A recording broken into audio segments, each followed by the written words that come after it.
Are you good? Yes. We've done the clap.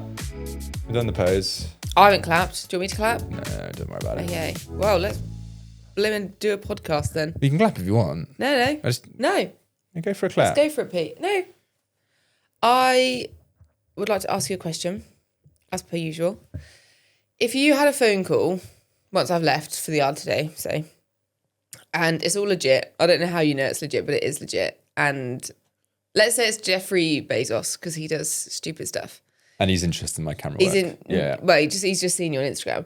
And he rings you up and he says, do you want to go on an all expenses paid mission to the moon? You have to give me an answer now. You can't confer with any of your friends or family. All the details will follow. Yes. Right, I knew you were going to say that, and now I'm annoyed. Why? You'd say yes. Yes. How long does it take to get to the moon? A couple of days, I think. No, it must take longer to get to the moon than that. I'm picturing you being away for like 2 years. No, I think the recent trip was 8 days, wasn't it? Where they went around. Seriously? They went around the far side of the moon. So really, it's just like a holiday. Yeah. No. When I say like you're getting off at the moon, you're not. Like why don't you just Google Apollo 11? Because they went to the moon. How long? Apollo 11.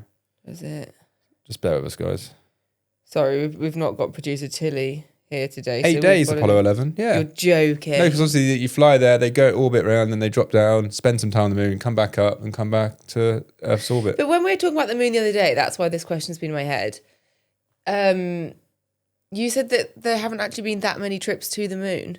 So I thought it was like a bit dangerous. You're making it like it's going to Spain. No, the Apollo missions got canned. So it was 1969 was Apollo 11, and then God, test my memory now. I think there was. I don't know if I'd have married you if I realised your moon knowledge was this bad. This is a bit of a red flag. Well, you could have been speaking to Dr. Peter Cravo if it wasn't for the pandemic. I'd have probably taken your last name if you were a doctor. Yeah.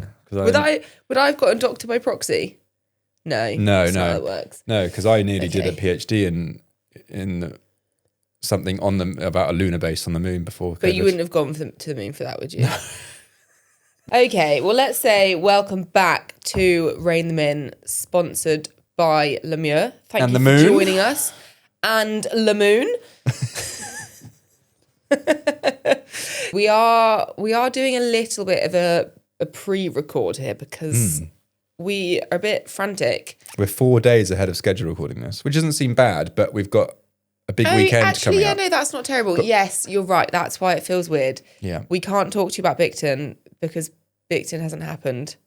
But when you're listening to this, it has happened. Bicton will seem like it was ages ago. Yeah, because we get back late Sunday and then we're off very early Monday morning for a friend's wedding in Spain. Yeah, we're going mobs. Well, we're outside Marbella. Yeah. Yeah. But... And we get to see partial lunar eclipse. Yes. Or solar eclipse. Yeah, exactly. There's some like big old meteorite shower as well, isn't there? Isn't there? I think that's 12. I think it happens every year between 10th and 12th of August. It's not big old, it's just like peaks like 20 an hour or something. You guys have missed it if you're listening now, so unfortunate. Hopefully you saw something. But yeah, as you're listening, you guys will know if Jam is qualified for badminton. I don't know when I'm sat here, which is Bicton weird. is a qualifier. Bicton's a qualifier, doing the 100. Direct qualifier. Direct qualifier. So you have to become... So it's a regional. But is it based on percentages, like top 20%, or is it the top 10, top 5? 100 is top 20%. And do you have any in your class? I have... It's not a very big class. It's like 20, so top 4. Hell. But annoyingly, Ella Richardson, if you're still listening to the pod, you're in my section, which is quite annoying because you're really good. And I've also got someone else that's really, really good in my section who I'm not going to name and shame because I don't actually know her. You're I aiming just for 4th, see her all the time. Hey? You're aiming for 4th. Well, no. 3rd. Well, I mean, you got to give someone else a bit of a chance. That's true. There's going to be someone in there that I don't know that's really good. There's going to be everyone's going to be really good because it's a regional final. Yeah. But we'll see. But I think also everyone's in a bit of a sticky situation because the ground's been so hard. The ground has been so hard, but obviously I've not walked on the ground at Bicton yet, but I will say right now the work they're putting in is amazing, and they've even been watering the dressage arenas. They're watering the arena, like the show jumping's done on a surface, they're still watering that. all the cross country has been watered. They put so much work in. So I'm not really stressed about the ground. I'm feeling like the ground is not going to be a problem. I'm just going to go, because obviously Bicton is a little bit of still got a bit of a tainted past for me, especially with Jamie. It's our first time back since our fall. So I'm going open-minded, and we're just going to see how it goes. Do you want me to go on fence 1 this year, or? You're funny. You're really, really funny. That was a horrible feeling that time when I was over at fence. I don't know what it was, the coffin or something. Yeah, you were right down the bottom, that rail ditch rail. And then I was waiting for you, and then nothing came, and I was like, And then I heard over the tunnel. You stomp back up that hill. And then everyone was like you could see people. I had my yellow wellies on. I was sticking out, and I think someone asked me, like, "Where's Meg?" I went, "I don't know." I was like, "Oh dear." Well, Pete, let's not discuss it too much, because I'm trying really hard to not have that memory in my brain. So no, you'll be fine. How have you been? Do you know what we were going to do for this episode? Is we were going to have a little bit of a honeymoon debrief, because we said we were going to do a bonus ep and we haven't got around to it. But this seems like a good one because we are doing it a bit ahead of schedule. Blame Hobbs for that. She's been screwing up our schedule. Yeah, Hobbs has just been AWOL. She does what she wants, that lady. So the honeymoon. Firstly, tell everyone where we went. So there was a bit of palaver, wasn't there, booking it? I think, have we discussed this previously? I don't know. So we were so unsure for ages, weren't we, where we were going to go? This was, my idea was that we'll have a mini moon.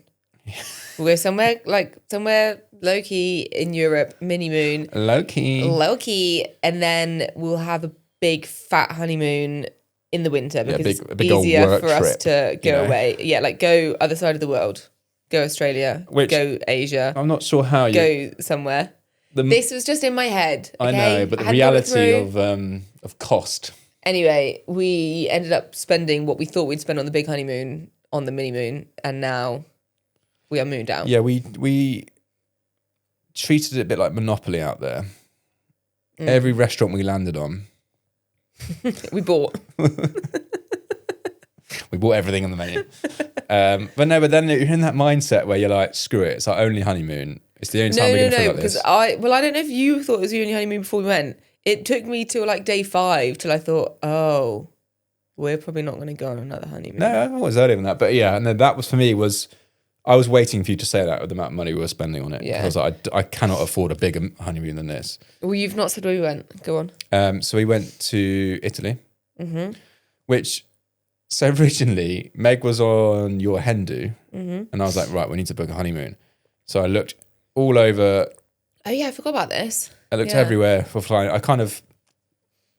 Our ideal places where we wanted to be close to the beach. We wanted to be in the town, or like a small town, or like, some stuff going on, restaurants. We like an old town kind of vibe. Yeah. Pete would happily go somewhere really, really remote where like they don't speak any English. I love that. Whereas I love that, and I love the look of it, but I do need different restaurant options. We did that for my birthday, didn't we, in Spain? We went really remote. And I couldn't stand it. There were 3 restaurants, and we were there for 8 days. We were there in May, so it was the start of the season, and that was where the Spanish go on holiday, so stuff would open up about a month later. Yeah. But I can't cope. I need restaurant options. I need too many restaurants for days that we're there. But the beaches are amazing. Anyway, so Meg was on a honeymoon, and I was like, right, I'm going to book this. So we're booked to fly into Naples. And then I booked this lovely little Airbnb that was in this historic old town, about 2.5 hours south of Naples, maybe 3 hours. It was just this a town of like 60 odd churches and stuff. It very like kind of 60 churches, 1 restaurant. Well, no, there were several restaurants, but it was like very old, like quaint Italian. Yeah, it did look gorgeous. I would like to go. And I booked that, and then Meg came back, and I was really excited. But then before you came back, I did some more research into it, and I was like, we're going to have to drive to the beach every day because we're up the hill, we're up in the mountainside. Yeah. And it just didn't fit. So we canned that. It was one of those that would have looked gorgeous on socials, but it would have actually been quite admin-y. Yeah. And I'm glad we did can that. So we were like, well, we booked the flights, so we can't really change them. So then where I can we stepped go? in and sorted it out, and basically. Well, the reason I didn't want to go to this place originally is because our very good friends went there on their honeymoon 2 or 3 years ago to a different part of the island, but like they went to the island. Yeah, but who cares? And that's fine, but I was like, let's do something different. Yeah. But so we went to Ischia, which is an island just off Naples. Yeah. Get a little ferry. How long's the ferry? Hour, wasn't that long. A bit. Beautiful little island. And we went to a place called San Angelo.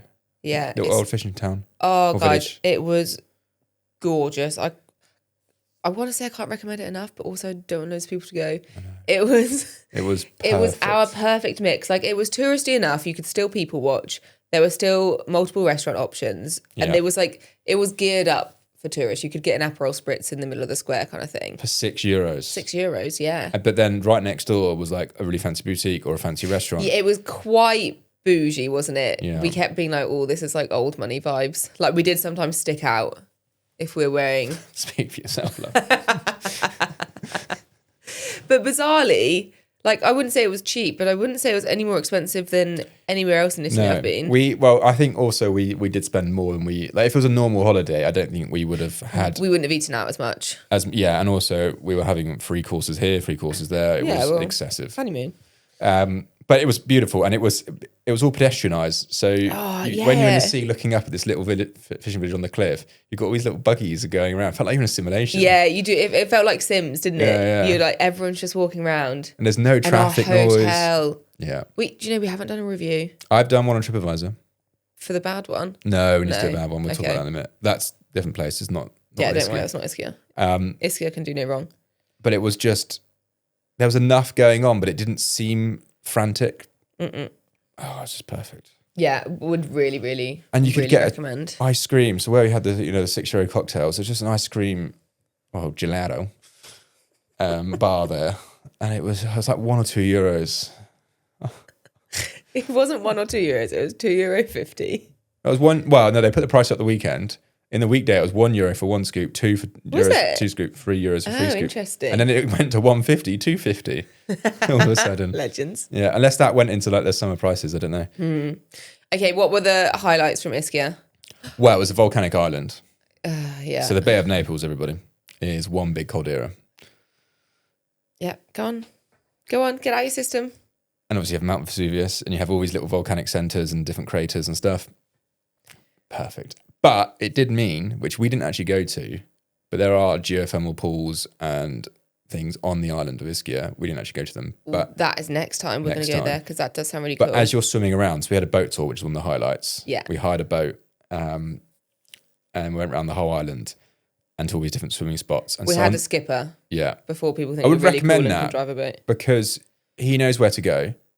He knows all the good spots.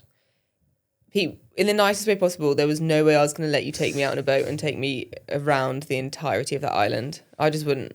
I've driven many boats. Yeah, you said it on the day that you wouldn't. There was a few wavy bits that he negotiated perfectly. Yeah, he was really good. Wouldn't have trusted you. Yeah, that was around the main port on the other side. But but it was very relaxing because he would take it to all his favourite spots, or like the good spots. Yeah, and he would know when you can anchor, when you can tie up, and because there's certain bits of protected. Yeah, like sea kelp, seagrass. Yeah, so that was just relaxing, and then he dropped us off for lunch, and then just anchored up, and then he picked us up again, didn't he? Yeah, but what Pete was saying is you'll go to these little. There are these little places where bubbles. Yeah, so all the gases are coming out, but also there's little hot patches where all the hot. Yeah, and it's not just where I've weed. It's like some of them were. Do you know what was really bad? Is that holiday. I think I trained my body to, as soon as I went in water, to wee. Well, like... Right, guys, if you ever see Meg and Elphick on holiday, anywhere abroad in the sea, do not approach. Does everyone not wee in the sea? I think everyone wees in the sea. I do think this, when I'm in like a busy bit of sea and I just think, all of you, including me, all of you are weeing right now. And I'm just swimming in it. We should get when the people just get from their sunbed, just jump into the shallows for 5 minutes and get back out. They literally go in waist height and then just walk straight back. Hands on hip, just looking around. So I'm polite when I go out. I swim out to sea. But I will have to be careful next time I take a bath. because I think I've trained myself. Okay, yeah, boat trip was insane. That was so good. Probably that and Pompeii, I think, were my favourite days. And because we told them, we were like, we're on a honeymoon. Yeah. Oh, do you know, I really tried to rinse it. I thought we'd be getting like free bottles of champagne everywhere. We got a free bottle on the boat. We did, but that was the only one. We didn't really do it elsewhere. I did. Oh, did you? Even with the hotel, I was like, oh, we're here on our honeymoon. Yeah, but thought, where are the rose petals? These days, a lot of people just do it as a con to see what they can get. I've done it before to a hotel. This is pre-you. But they went the whole way. And I think it's given me a... Is that really bad to say? Sorry. Maybe you didn't need to hear that. If I said that... No, but you've never been with another girl, so it's fine. Okay, so... Just gonna... Yeah. God, I'm afraid I've killed the mood, so I think that's... that's the podcast. That's this pod done, isn't it? And that's the series. Okay. Thank you very much, guys. Let's talk about the really, really cute thing that happened on the boat. Come on, let's bring this back. Bring it back. This was serendipitous. What's serendipitous? Dipidus? So we're on the boat. We leave the little fishing port, which is just a couple of gangways, and then go around the little headland, and then you go to the first kind of swimming spot. Mm-hmm. We jump in. We're having a bit of in the sea. We're laughing. We're still like... happy at that point. We're not bringing up exes, and all around like a great time, like good vibes. Yeah. And then all of a sudden, our El Capitan, that's captain for people that aren't as fluent in Spanish as Pete. Well, we were in Italy, so like... Was El Capitan Spanish, though? I think so, yeah. I don't know. Or Italian? I don't the know skipper. Italian. The skipper. He put on the... He's like, do you want music? And we're like, yeah, let's have some music. And the song just came on. Puts on this little Italian radio. Well, we didn't know it was a radio at the start. No, but I can tell them it's a radio now. Oh, okay. Go on. Well, you just interrupted the story. Okay, sorry. I was going to say, like, the first song that comes on, and I thought he put it on at this point. That's why I'm... Did you think I'd requested it? No, I just thought he just put it on a playlist. Like, okay. Was a song that we both... Well, we walked back down the aisle to. It was our exit song. Our exit song. How honestly, weird is that? And he's like, do you want music? Oh, yeah, put music on. Yeah. Turns it on, and it's like the song just started, hasn't it? And it was on the radio, which I think makes it even weirder. How often do you turn the radio on and it's at the start of a song? And it was 7 days to the day that we got married. You were right. It was our 1 week anniversary. Yeah, it was Kiss Me by Sixpence None the Richer. Yeah. And it was wasn't it such a weird moment? Because we were both in the sea. We just looked at each other, we're like, this is crazy. Yeah. So I do think now we're going to talk, getting back into our kind of conspiracy theories. We live in a simulation. I think we live in a simulation, and I do, and I like it, to be honest. You're here for it. I think it's a nice simulation. Well, I jumped out the boat, and obviously I don't speak much Italian. Well, we both don't. And apart from, buongiorno, bellissimo, the good stuff. The skipper spoke very good English, but wasn't completely fluent. And I went, oh, mate, tried to explain this. And he went, because Italians are very chilled, very laid back. He went, it's just the radio. Yeah, it was so weird. Yeah. So weird. So that was a highlight. The food was definitely a highlight. The food was incredible. I'm going to say this in the American way, but eggplant parmigiano. Oh, we had that nearly every day. Because aubergine parmigiano doesn't sound as good. No, you're right. Yeah, eggplant parmigiano does sound better. I had it every day for starters. And that's quite big for you because you're not great with your veggies. And granted, it's like slathered in mozzarella and tomato sauce, but... I am abroad. I was impressed when they're done when stuff's done, authentically and just perfectly. That's rubbish, Pete. Absolute rubbish, but okay. But yeah, that was delicious. That was really good. Yeah. We had a really funny experience in St. Angelo where we met fans. Yeah, they've actually emailed in. Is it Helen? I can't remember. I'm sure it was Helen. Because when Tilly was here, she had an email from her.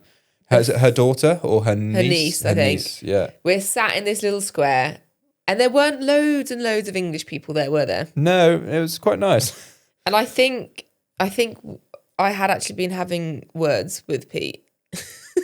Yeah. When we sat down for our drink. And then Pete was like, oh, like there's English people coming like sitting next to us. Because you're in quite. It was quite close. Close, yeah. Yeah. So I kind of like stopped telling Pete off. Perfect timing. Yeah. Anyway, then we like just continue start a new conversation. And then they turned to us, they're like, really sorry, but... Are you Pete Crowther? I went, yes, I am. Are you Meg Elphick? And I was like, yeah. And it was this lovely couple and we sat and spoke to them for ages. But it was crazy, the thought that on this like tiny little island with very few English people... we also weren't in the they main... happened to just sit next to us. The main hub of the island. The main hub was over the other side. Right. We're in the... In a tiny little village. The non-popular bit.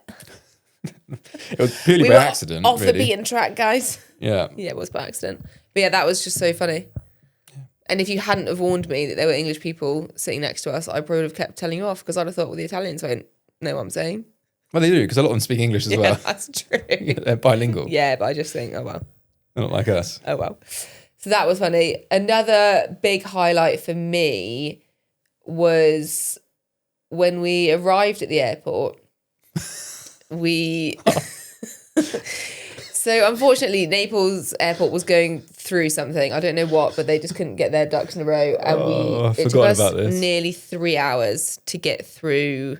Is it border control? Well, we were false sense of like positivity. So we came off the plane and went through this kind of tented area where they're obviously doing some renovations, and we skipped through the new system. We didn't skip. That took us 45 minutes. Okay, and we thought that was done. So yeah. that was quite good, where you put your fingerprints in and stuff like that. It wouldn't even work for me, though. Didn't work for both of us. Yeah. So then we had to go... Shout out the new passport system. Fantastic. Yeah.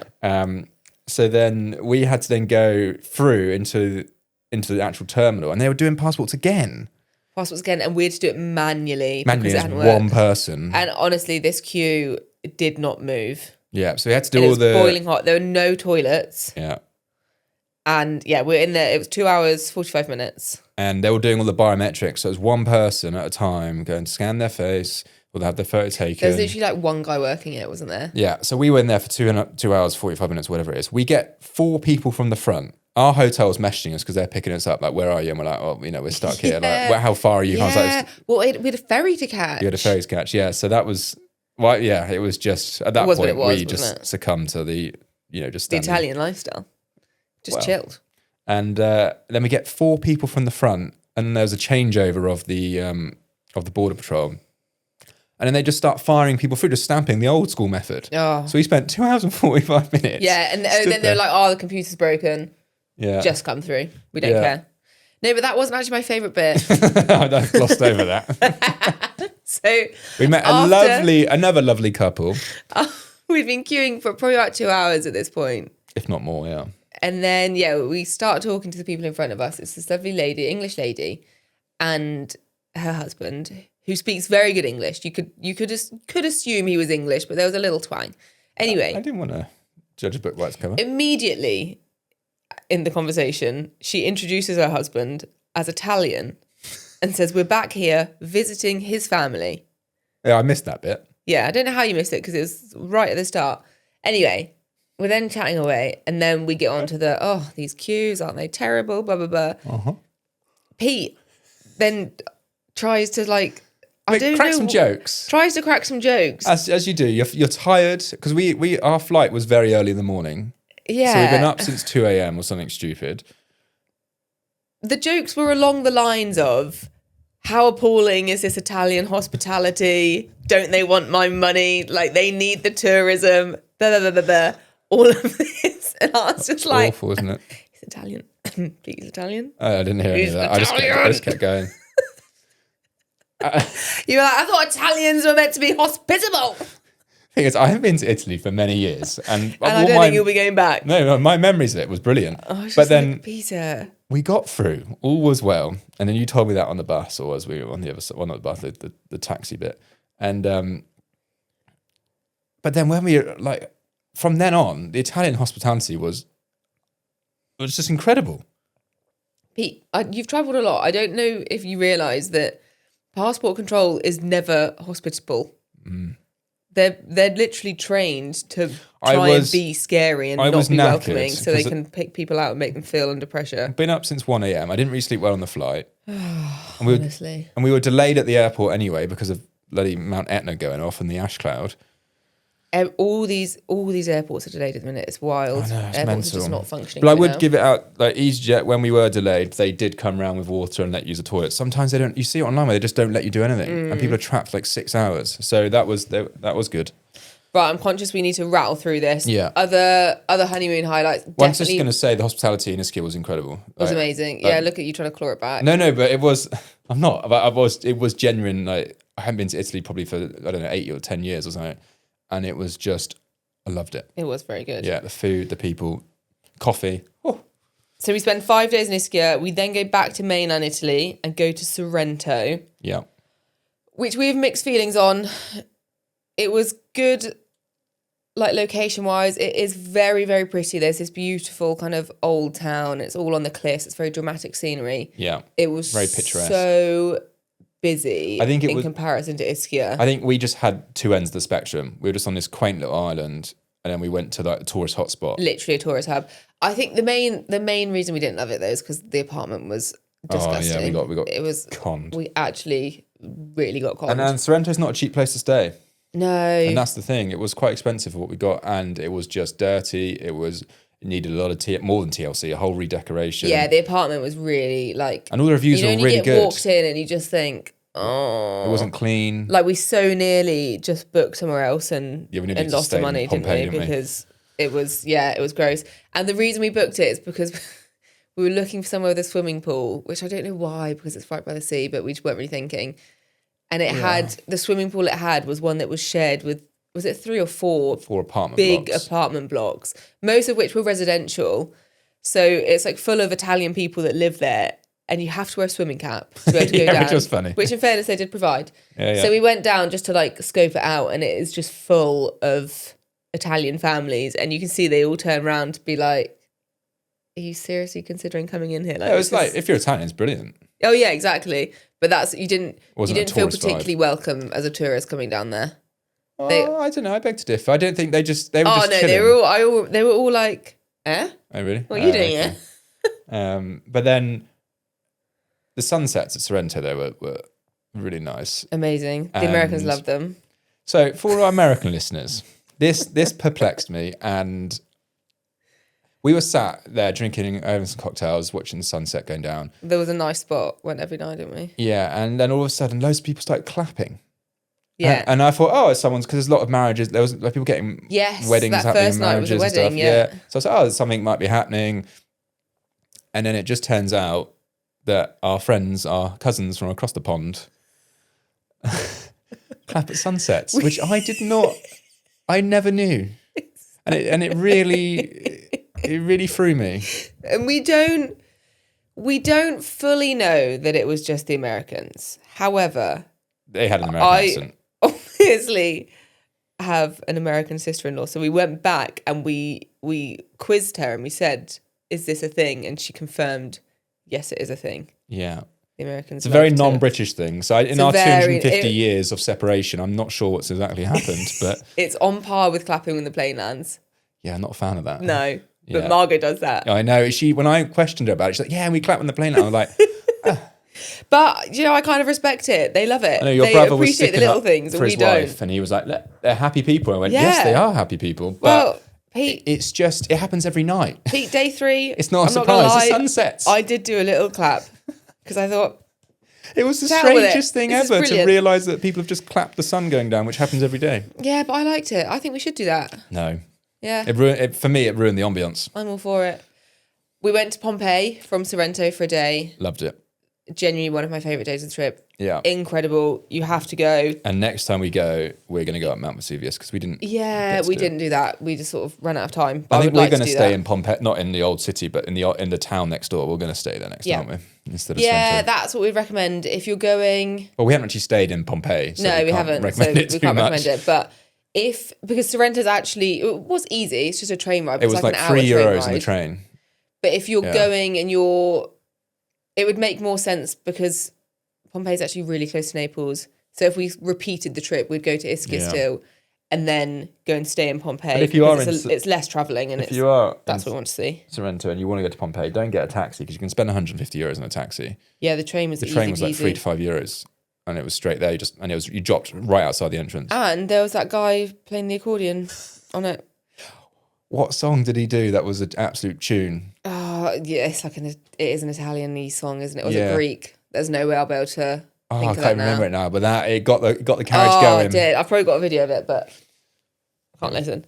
Well, we can't put it on YouTube because it'll get demonetized. Yeah, exactly. Last funny thing that I can remember off the cuff of the honeymoon was our final meal. Do you remember that? Right, so we didn't nail the eateries in Sorrento, and I think it's because there was so much choice. Actually, no, that's unfair. 2 of them we did. I think everywhere we ate in Ischia was just fantastic. Yeah. Sorrento, we had so 2 out of 3. Choice. So much choice. 2 out of 3 we nailed. The third one we didn't get quite right. The last night, when you put so much pressure on yourself, and to be fair, I will give credit to you. You're good at doing your research during the day. I really appreciate that about you. It'll get to 8 o'clock and I'll think, where are we going to go for dinner? And Pete will say, well, I've looked at these are the top 3 that I found for today. Yeah. Because earlier you mentioned that you wanted pasta or fish or whatever. Yeah. So thank you. You're always very good at that on holiday. But I'd ran out of options at this point. You'd kind of run out of options. We found there was one that we really wanted to go to, but there was a queue down the street to get into it. Yeah, that was the option. That was the one we wanted to. So then we just got a little bit overstimulated. It was like 9 o'clock at this point. But we were obviously we've been there for several days, so we should have been in the Italian mindset that some of these places stay open very late, and we could have looked around. But we panic sat. And when they come over and say, yeah, it's when you're browsing the menu, and then they're just like, table for 2, and sometimes we can say no, but as soon as they see a little bit of weakness, then you're sat down, aren't you? You sat down. So that, unfortunately for us, that was the worst meal trip, and it wasn't even a good meal anyway. No, the food was not good. And it started off. We sat down. We should have got up and walked. We had signs. And then the waitress came over, and I went, "Oh." She gave us menus. I went, "Oh, do you have a wine menu?" She goes, "No, but we have wine." And we said, "What wine?" She said, red and white. Or white. And at that point, we should went, "Okay, thank you very much. We're leaving." Don't get me wrong, we are not wine snobs, but I think that's a sign. In Italy, it felt strange to not be able to know what wine you were drinking. Yeah. Oh, a country famous for its wine. Literally. But it was just like she had a deadpan look on her saying, "No, but we have wine." And I went, "Oh, I'll have that then." Yeah, we were like, well, 1 red and 1 white then, please. And then the largest glasses of red and white came out. Oh, it's like a pint, wasn't it? It was a mega pint. Yeah, that we were joking about that. And I was like, okay, this might just be a glitch. It might be, it might just be a funny little thing, and we were fine. I ordered some pasta, and it was horrible. Oh, that was actually, you got carbonara. Oh yeah, it was carbonara. And it was appalling. Yeah. Yeah. Anyway, Pete, we're gonna have to wrap up honeymoon chat because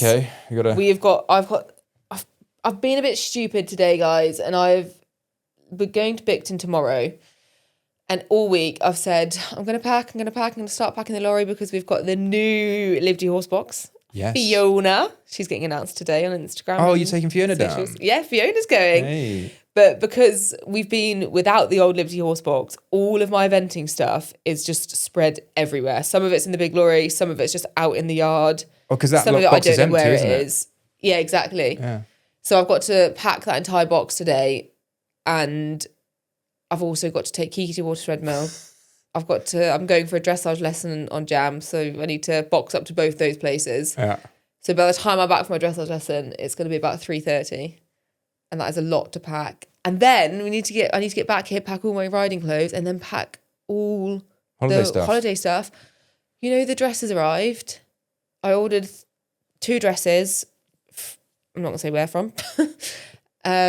One of them, just a nice dress, but not a wedding dress. And that's the only one that's arrived. The one that I was going to wear to the wedding hasn't arrived. It might arrive today. No, I hope it does. Well, if it can arrive Sunday. Well, I don't know who's come with, but we got a couple of days. And it's a bit more. It's more of a casual wedding because it's in Spain. So it's. Yeah, I don't know what I'm going to wear otherwise. I have to find a. Yeah. I wanted like a bit of a Spanishy dress, like a little bit of a like a You know, like a little flare. Oh, I see. So when Do you're you know what I spinning mean? on the Like, dance just, floor, it yeah, just to give it Spanish flails vibes. out. Anywho, we move. So that is, that's why I'm going to have to put a pin in Pete's honeymoon chat. Royal Mail, your parcel is due. There you go. It's It'll be coming here today. in a couple of hours. Thank goodness. Also, busy day with the old septic tank. They're Potentially going to turn up emptied. right now. Well, it is getting emptied, isn't it? Between 8 a.m. and 6 p.m. Yeah, honestly, we've been Twitchy. watching. Yeah, been looking at the watching. cameras, see where they. Right, dilemmas or questions. Wait, Peter. What? I know we're in series 2 now, You're and you don't know rushing what's me, and going it's on. making me panic. But firstly, I have got one thing we need to discuss that I don't think you're going to know about me. about our house. And I don't think you're going to have noticed this. And I don't know if you're probably going to be annoyed that I'm saying this on the podcast. But last night at midnight when I showered, my mind was blown. Oh, I think I know what you're on about. Do you know? Have you seen that? Yeah, I saw it this morning, and This morning? Oh, I was so annoyed you saw it this morning. I took it out. Oh. I'm Where has disgusted. that come from? I don't know. What the hell? Is that come from the wood? I need to reseal that bit of the shower because water's getting stuck in it. Guys, I was showering last night and I looked down and I think, what on earth is that? Because our shower is... There's a gap. It's ever so slightly too big for the door. So there's like a half an inch... I need to patch that up. Little gap. And it is all filled in with the wall-to-wall stuff. Yeah, but I need to angle a bit of filler so the water just drains the back into... Yeah, it's basically weird. It's sort of it's a little cove, cuts out a little cove, yeah. Anyway, look down. I'm like, what on earth is that? Is that like a cotton bud or something? Yeah, I thought it was some tissue or something. Or a plaster or something gross. There is a full-on mushroom growing in our shower. No. And when I say, I don't mean the mushrooms you see growing off of a shed and it's sort of like that weird white fungus that comes out. This is like a toadstool style mushroom, little thin thing. I did take a photo, but I don't know if we could pop it up because it looks so gross. And I wouldn't say the shower's clean. Yeah, I need to sort that little corner out. But that's like a little cubby. Why is there a mushroom? It's because our door is slightly too big where the frame works. So it's not covered from correctly. Behind. It must be growing. There must be some wood in there that's then getting wet. I need to see it all back up. As if you've noticed that this morning and I noticed it last night. They do grow quite quick. Maybe it's just sprouted up quickly. Yeah. Anyway, we're going to eat it. I've picked it. That's all right. It's gone. Gross. Okay, thanks for outing our shower out to the nation, to the world. Right, let's do a very quick product of the week before we get into part 2, where we go through your questions and dilemmas.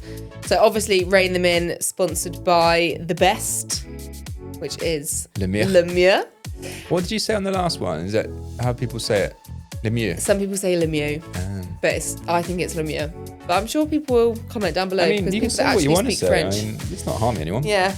Anyway, so my product of the week this week, because I've currently got a little 4-year-old, little Eileen, I know where that was going there. and a little 5-year-old or big 5-year-old in Kiki. I do a lot of groundwork anyway, but having the young horses, you feel like a lot of the times during the week you're doing groundwork. And Le Mieux have brought out some new lunging equipment things. They've got these new lunging bridles, like the cavesons with the rings on. And this is going to seem a bit boring, but I'm quite fussy with lunge lines. So my product of the week is going to be the lunge lines, and I can give you the exact name, which is the Grip Tech lunge line. And the reason I love these so much is because they're thin. We're touching toes. They're thin, but really, really grippy. So I can't deal with thick lunge lines in my hands, especially when I'm long lining them, because you've got one in each hand. It's a lot to hold, and I find it quite overstimulating. I can get a little bit kerfuffled. Whereas these ones are really nice and thin, but strong. They're enforced, and they've got the grippy bits running the whole way down. And I love them. I've used this same old skanky pair of lunge lines for probably over a decade. And now I have 2 new ones. and I'm loving life, and I'd highly recommend them. They're go. honestly so grippy. If you've got a youngster that's trying to like run away from you or a little bit flighty, they're good. They're not going to like just slip through your hands indefinitely. So yeah, I'd recommend those. Excellent. What do you like in a lunge line? I like length. Yeah, gotta be long. Because you've got to stay away from the danger zone. Yeah. You've got to keep yourself in a safe spot. I mean, at what point does it become a lunge line after a lead rope, would you say? I wonder how long they are. I bet it Because you can get the long ones. You can get long lead ropes. You can get the long lead ropes, I do like know Freddie that. has. Yeah, that's how I know that. It just says one size on this thing. I can't find how long they are. But they are. Longer the better. They are. They're lunge line length. Yeah, keep the horse far away. Would highly recommend. We also need to do Horse of the Week, because that is our new segment. However, the podcast where we firstly introduced Horse of the Week has not gone live yet. So we don't have any input from you lovely listeners. Let's just say jam. Go. Why don't you pick your Horse of the Week? But you've got to give a reason. My Horse of the Week. Can it be anyone's horse? Yeah, I think we're meant to nominate one of ours. We've got enough to choose from. Well, last week I don't know the name of it, but I was at the New Forest show with Freddie Steele. No, one of our horses, Pete. Oh, okay. I was going to say his horse because it like galloped away on his own. It's well trained. Okay, well, there we go. That's an outside horse. So there we go. Okay. So Freddie Steele's horse, you don't know the name. Was it Leia? Oh, I can't remember. It was the one I think that wears the mask that jumps over the fire. Was it Bay? No, greyish. Oh, okay. I bet it was Leah then. Maybe, yeah. Leah? I don't know if it's Leah or Leia. She's lush. My horse of the week is actually going to be my little mama's boy, Brago. You're always singing his praise. Every time like something bad happens, Brago wouldn't do that. Brago's like... I think it's because Hobbs has got it in for Brago. Hobbs is Team Valley all the way, and I think it's because she loves Dee. Yeah, and Valley's actually a little turd. Like, he's so naughty. He's a reprobate, isn't he? He is. Yeah. But she makes out that Brago's a naughty one. The only naughty thing Brago does is sometimes in the stable, he likes to rear up and stand on that ledge. But he does it because he wants to look around the barn. And he's stretching. Exactly. And he doesn't do it in a, like, I'm throwing my toys out the pram way. He just, I'm going to sit up here and watch what's going on. So yeah, I have a lot of time for defending Brago, but he's been a very good boy because Valley, as I said, is naughty, and Valley keeps taking his fly mask off of him, which is so annoying. And then they leave it at the furthest point of the field. And because they're out in the field, like they're not coming in every day, you'd expect that going up to a 3-year-old trying to get a fly mask on would be a little bit difficult. He also he can get little sore eyes from the flies. He's quite delicate, isn't he? He is delicate. Yeah. So I also have to put eye drops in him. So you'd think like he's going to not let me do that. But he's just the sweetest thing. You walk up to him, you don't even need to put a head collar on. I go, hey, Briggs. He lets me put eye drops in him, put the fly mask back on, and he goes on his merry way, ready for Valley to take it off again. And I just think, what a perfect little child he is. He is really sweet. He's so sweet. He's such a good boy. So yeah. He's got no ego about him. No, he hasn't. No. He's so slow and I just love him. I can't wait to ride him next year. So cute. Next year. That is. Right. Guys, sorry. That was an awful lot of honeymoon chat. That is why we were going to do it as a bonus ep, because we knew we'd just talk non-stop about it. Yeah. And I will take some of the blame because I did get Pete talking about the moon we had some early on. turbot which we didn't talk about. We did. We did. Probably The food was just amazing. Ugh. The food was amazing. Let's leave it there. Right, we have... Actually, no, I think we should say... Join us for part 2 when we will go through your questions and dilemmas. Welcome back to Rein Them In, sponsored by Lemure. We're in part 2 now, well, hopefully. We just ad-lib everything, don't we? Hopefully an ad's just happened because we need to recoup after the honeymoon. I'm a bit out of whack. Are we doing question or are we doing dilemma? Let's do questions, but let's try and... Pete, I literally need to go in 12 minutes. Perfect. I will ask you this question. Okay. Okay. Well, I'm going for it. Okay. Hi, Meg and Pete. As a horsey single mum who absolutely detests dating apps, I would love to know what it was about each other's dating profiles that made you swipe on one another. And who broke the ice first? Were there any little things in the early days that either of you thought might be a red flag? Yeah, plenty. Did you have any moments where you questioned whether it was going anywhere, or were you both pretty sure about each other from the start? And bonus question for Meg, did Pete have a code name with the girls before you became first name worthy? For example, Rock Guy messaged me back, Volcano asked me on a second date, or I'm seeing Cornwall again tonight. It's quite funny that. We just called you the Rock, didn't we? Basically, I need to know Meg and need to know the Meg and Pete dating app to relationship. Okay, go on. You tell it because you love this. Thank you very much for asking. From Australia. From down under. From down under. Meg actually liked my profile because we were on Hinge. So Meg reached out to me. Reached out. And she initiated communication. Right. So what did you like about my profile? So there's obviously quite some good stuff on there. It's rare for me because I will tell you, I had many a rose in my inbox and many an option. But still. But I did like Pete's profile. The first thing that drew me to it is because it was funny. And the prompt I responded to, so Hinge, you have... Well, it's 5 years ago, so God knows what it's like Yeah, it might now. be different now. Hinge, you have photo and text prompts. So they give you, and they're like, that's how you make up your profile. So one of the prompts was it like, what are you looking for from Hinge or something? I don't know. Yeah. But basically, you would put like, I'm only on here to find a date to my brother's wedding. And I was like, that's funny. So I responded, I do love a wedding. And do you know what? That I had that in my wedding speech and it slapped. Like it was, I have never done that finger Well, your flick. fingers are going to fly off. I have then. never done that finger flick so good in my life. Not good Tilly, for can you. we replay that? So yeah, that was how we initially got talking. And I responded. But then you, Pete, like you were straight back. And also we matched. So you'd already seen me and already, because when I swiped, it was already a match. So you'd already seen me. You I can't remember were how it just works. too scared to actually start a conversation. No, I think you saw my profile and went, I like a bit of that. Yeah. And took the initiative. Yeah. Because I don't think I'd seen your profile at that point. I only You saw it had, as it come through. Because when I responded, it immediately said it's a match. So you had already matched me. Okay. Thank you.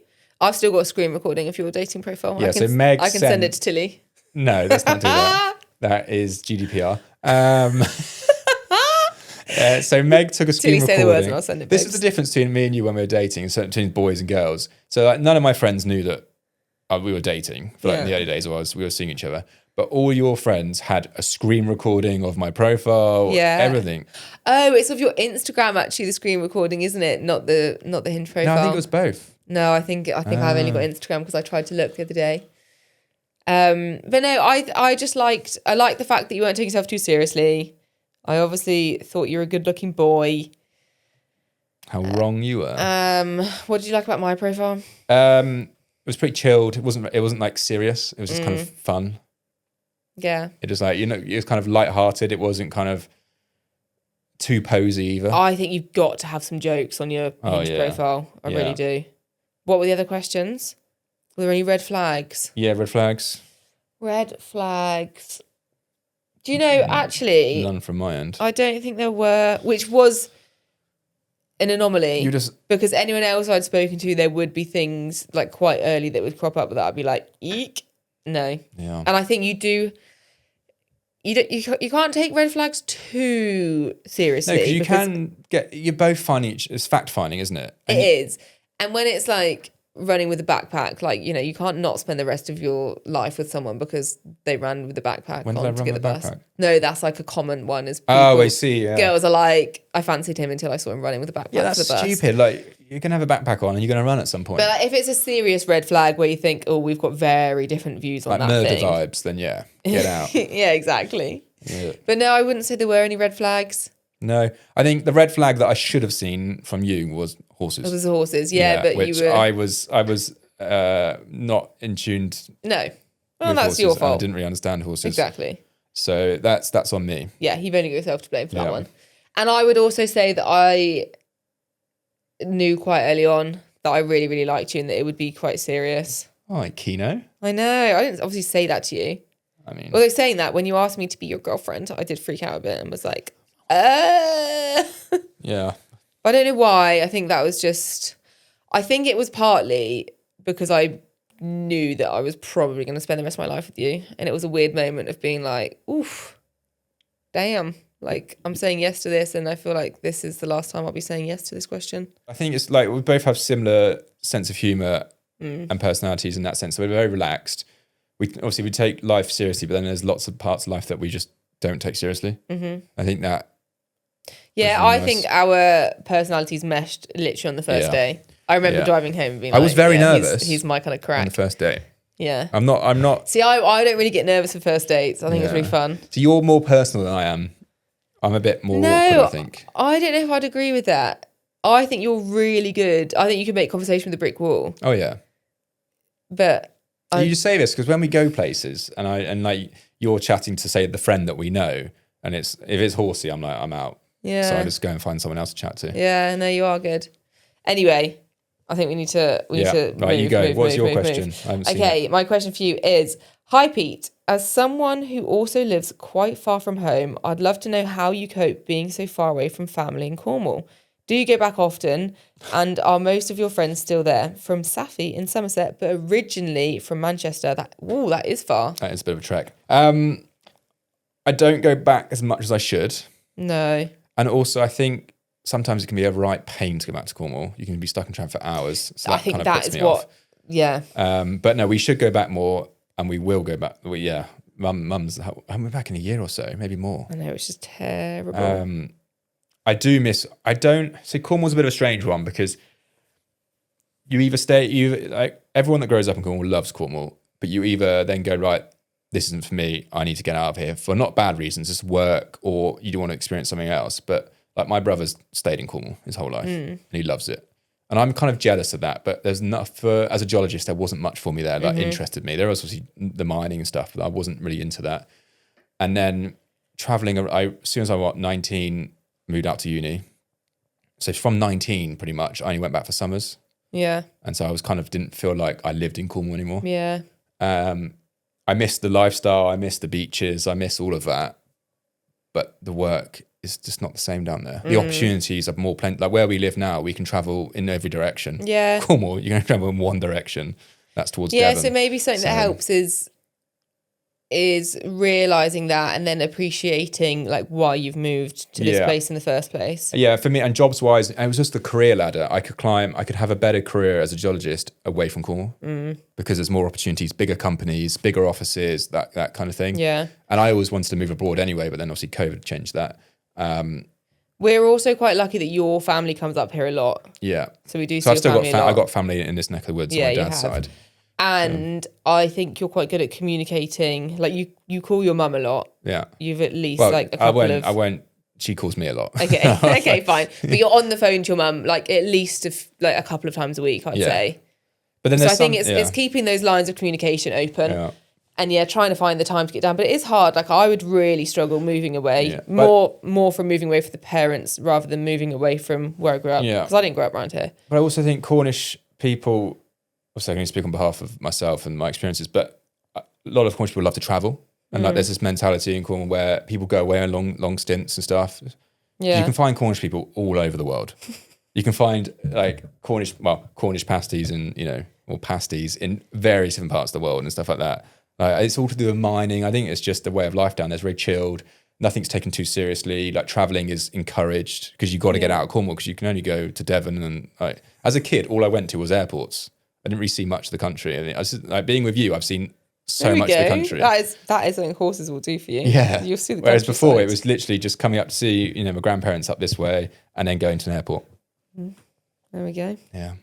Right. Well, thank you very much for that. I hope that helps. A little Cornish. And how I cope, I just say I think I cope quite well. Like Pete's very type B, so yeah, just don't think about it. Would be Pete's advice. Yeah, no, I just love the thought. I think because we can go to Cornwall whenever we want. Yeah, we should go more though because it's beautiful. Yeah. Right, we are going to have to be so quick because I really need to go. Just choose one. Okay, should we do badminton or backpacking? Why don't we do badminton or backpacking and then the really short one? Okay, but we're gonna have to be quick. I don't know which ones we're on about. But Hi, Rein them in team. Firstly, I absolutely love the pod and listening every week. I've been wanting to send a dilemma in for ages, and now I finally have one that I genuinely need help with. Basically, do I medicate my horse's hocks or go travelling on my gap year? I've always planned for my gap year to be an eventing one. I have a lovely 14-year-old Connemara who I've had for years, and we compete at B100 and Pony Club Intermediate. My absolute dream is to qualify for badminton grassroots, especially after watching you there, Meg. Get it, girl. Recently, he started showing a bit of restriction in his hocks for the first time. The vet isn't majorly worried, but has said that if we want to keep eventing him at the top of his ability, medicating them would improve his comfort and hopefully his performance too. I can afford to have his hocks done, but it would take a decent chunk out of my eventing budget. So I could medicate them and carry on chasing that badminton dream, but I'd then have less money for entries and training, which obviously lowers our chances of actually getting there. The other option has come completely out of nowhere. A few of my school friends are planning to spend part of our gap year interrailing around Europe. And if I'm honest, I'm really tempted to go with them.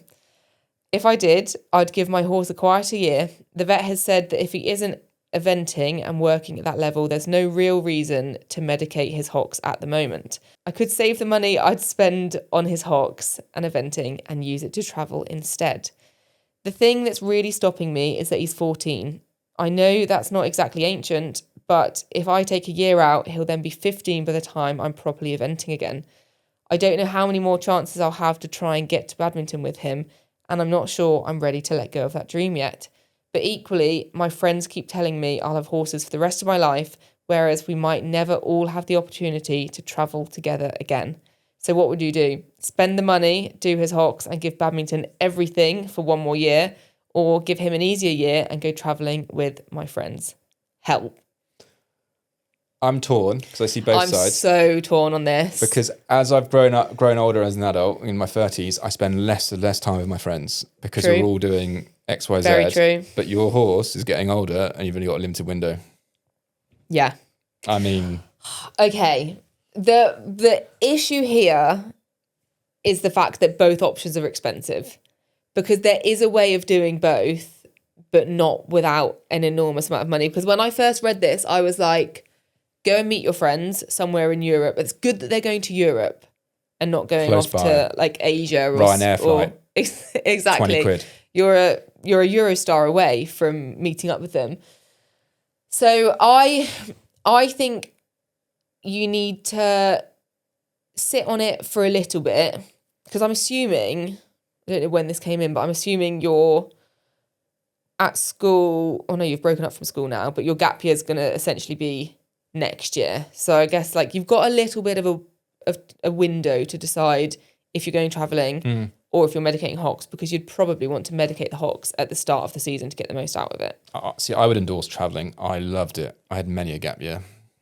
I also... But most of them were working. I went abroad and worked. So yeah, I do think the travelling's really, really important, actually. And I had an amazing time. So, again, I don't think this is as clear-cut. I think people will be expecting me to say, go to badminton. I think travelling for me, I grew up and the life experience and throwing yourself into situations where there's so many unknowns, the language barriers, everything. And I think you learn so many different skills travelling. So definitely don't. And I also think here, the travelling's a bit more of a guarantee. You know what you're getting. Yeah. Trying to qualify for badminton might happen, it might not. You might end up spending all this money on your gap year. Yeah, but that's the fun of it as well. But it's like, I can understand it. You know, you're probably around 18. At that age, it's hard because you've got to make quite a definitive decision. So I would say, firstly, have a little sit on it, because I think all of this is probably going to be happening next year. I know with badminton, you could be going out now and actually trying to get a few of your qualifiers still. And maybe that's what you're thinking, is that you're going to be still trying to go to regionals, because you could technically still go to the later regionals. You also could go to Bicton. The issue of travelling is once you do it, you never want to stop. No. And then it becomes very addictive. And also, if you don't go, all your friends go, the next time you see them in the pub, all you're going to be talking about is their travelling. Okay. I say travelling. I say, because I don't know what stage you're at with the eventing right now, and I don't know if he's currently out eventing. You could go visit them. So if they're going for 6 weeks, you could do 2 weeks. I think this is an option. I think we try and do both. I think speak to your vet. I don't know if your vet has said that, you should be medicating if you're finishing this season. Could you speak to your vet about Cartrophen? That's a really useful... Should you be giving out advice now as a non-vet? No, it's not advice. I'm just saying... Don't want to get sued, honey. I said, do you not want to get sued? Could you speak to your vet about Cartrophen? This is obviously is not vet advice, but this is things that we've used in the past to help our horses. So, like, can you speak to your vet basically about other options? Like, are there things that you can do to support your horse that would be slightly more cost effective that could maybe see him to the end of this season? And then you could see how he's going, because you could do Bicton 3-day. That's direct qualify for badminton. You could do Bicton this weekend and beat Meg. Yeah. Luckily, it's too late to do that. You could already have a couple of qualifiers in the bag that you can then go to regionals. So depending on that situation, you can now tailor the rest of your eventing year. I think you get to October and you see where you stand. You see how your horse is. You'll only you. I don't know the horse. Only you will know whether you need to medicate your horse to get to the end of the season or not. And then I think you regroup, and if you're qualified for badminton, I think you go and do badminton. Oh yeah, don't pass up in badminton if you're qualified. Yeah. If not, I think if it were me, I would try and have a winter of grafting my absolute boots off. Just get some random jobs. Get random jobs, do whatever you can to try and earn enough money, knowing all of this money is going to be spaffed by the end of 2027. Yeah. So that you can go and meet your friends and you can try and do both. I packed baby's clothes when COVID hit to get a random job. I really think you're going to have regrets either way. So I know it's easier said than done to be like, just find some money, but try and graft your socks off, go and work in the bar in the evenings, go and muck out horses in the mornings, go and ride someone's horse in the afternoons. Because I think you'll really appreciate if you have the winter months, which are rubbish and they're not going to go to Europe in the winter anyway, to try and earn as much money, to then have the summer of dreams where you can do a bit of eventing, summer if you can do everything. and you can also go and meet your friends. You won't. I don't think you'll be able to do the whole interrailing thing because you'd have to pay for someone to ride your horse while you're away, and that just gets too expensive. Yeah. And then I think you can, either medicate his hocks, whatever the vet says at the start of next year, or maybe you need to do it now to get him through. But that would be my, not knowing the whole situation, that's where my brain is going. That's a really good dilemma. Yeah, no, I'm torn. I really like that one. Travel. Yeah, because I'm really torn. But I understand it. I think, because I do think the travelling's really important. Yeah, and when friends go, oh, the horse will be in your life forever, but this horse won't be. This horse won't be. And it's easy to say horse will be in your life forever, but will they? Will you go off to uni and then not be able to ride for a bit, and then you're going to get back, and then you're going to want to leave home, you're going to be looking at buying a house, you're going to have a job. Honestly, I'm really lucky doing what I do that I've managed to keep the horses going. You just never left home. That's why. But so many of my friends that rode before uni and even a bit during uni don't ride now. Well, it's even just other hobbies, even just cheaper hobbies. Exactly. People just, I used to play all different sports. Don't play any of them now. Yeah, don't take it for granted that you're going to have horses for the rest of your life. Yeah. Because it is, it's tricky, and you might never have a horse like him again. I'm going to do the quick dilemma because we've got a few minutes. Mm-hmm. So, the good towels. I love this time. Dear Meg, Pete and Hobbs, quick dilemma for the both. Or for you both. My boyfriend keeps using our nice bathroom towels to dry the dog after walks. I've asked him multiple times to use the old towels we specifically Pete's getting a bit stressed now because he knows that the wrath of me is coming. Yeah. Keep for the dog, but apparently a towel is a towel. Amen to that. A towel is a towel. Yesterday I found one of the good white towels covered in muddy paw prints and I lost it a bit. Did you write this thing? Obviously, you don't have a dog, but did you change it up? You think I'm being ridiculous because they can go in the washing machine and come out clean. I think anyone that uses a £30 white bath towel on a wet Labrador needs professional help. Who's right? Love the pod, Anna. Anna, you are right. Right, Anna, I get told off for using the guest towels. No. You get told off, and I remember this exactly, for taking the guest towels camping and for using them to clean the bottom of the tent. That's what you get told off for. No, and I got told off them for using them because you got... Well, that's when I first bought them, and I didn't want your body touching my guest towels. Yeah, I use them now. Yeah, I use them now, to be fair. Oh, here we go. Anna, you are so validated. I would have absolutely hit the roof. I do get the white aspect, like buy a brown towel or something. Have a dog towel. Have a dog. I do Just not get them want on to be. internet for like 10 quid. Do you know how bacteria harbouring towels are? That's where you wash them at a high heat. You've got to wash them at high heat, and you've got to like really make sure you're putting the right detergent in. But towels can like really harbour bacteria. All the hair gets stuck in them. To clean a dog down. To clean a dog down with a towel and then just chuck it in the wash and then potentially have a guest use it. Like, that is unhinged. I love it. That is unhinged. I'm here for it. A white one. Oh, man, I want to go for a drink with that man. That'd Honestly, be a good night out. I saw this and I just thought, babe, like, should we even be with him? You've Oh, come on. No, give him a break. Sounds like you've got a house and dog together, but like, talk about red flags. At least he's cleaning the dog. Anna's not doing that. No, I think he does need professional help. I think you're right. No, he just needs a beer. If he were mine, I would really sit him down and I would say, if you use those towels again, there are going to be serious consequences. Yeah, but you said that to me and I just carried on. No, you didn't. You don't act all big and hard on here. I carried on, people. I carried on. No. I ain't no quitter. It's appalling behaviour, and I think... God, you're taking life too seriously. Pete... Oh, my goodness. A white bath towel. I get the white You've clearly bit, got but- other towels. Just use other towels. Have some respect for the towel. What if you've got this muddy dog? It's like you've got to get out the door for whatever reason. Time is, ticking away, and you grab the first towel you can see. No. Have the towel ready So before you go out. Rooting. You're not that organised. Have a towel by the door. I don't know why you're... Well, Anna, I'm sticking up for you, babe, and I agree. I think you should claim this. You're going to cause an argument. Thank you very much. Tell him he's really upset me. Okay. And I'm going to get him a neck now. Yeah. So, brilliant. Appalling behaviour, but thank you. It's unhinged, and I'm here for it. Life needs to be a bit unhinged sometimes. No, it doesn't. In a nice, respectful way. When it comes to towels. Did you say it was a guest towel, or was it just a nice towel? No, a good white. A good towel. And white in capitals, You've whether that also... means like the white company. I don't know if they do towels, or it's just a white towel. Maybe. Goodness, a designer towel. I personally think a towel only has so much life in it, so many washes in it before it gets crusty and not very nice. But so and then if you're wasting them on dog washes, bad news. So our bad ones then go to either be for like the shed, exactly, the cats, or horses. They go to the animal towels. I think to avoid an argument, buy some specific dog towels with paws on.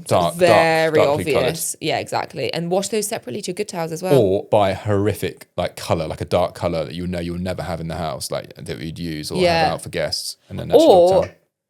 Or what I would do... Get rid of your partner. Is... No. So I'd buy the dog towels and use those for a good few months. And then at the point of him showering, once he's in the shower... Oh, here we go. You go this in is worse. And you swap. He's got a nice towel in there. You swap it for the dog towel. You are I don't unhinged. care if it's clean or not. You swap that towel and then he comes out the shower. Disgusting dog towel. I don't dry myself with that. And then at which point you come in, you say, towel's a towel. And you drop the mic and you pack your bags. And you leave and you get out of there. And then he celebrates because he doesn't have to deal with that anymore. I mean, babe, that's what I would do. Swap his towel for a dog towel while he's in the shower. Done. This is insight into Meg's. We're not even going to do a best or worst thing we've eaten, or should we really quickly? The melon.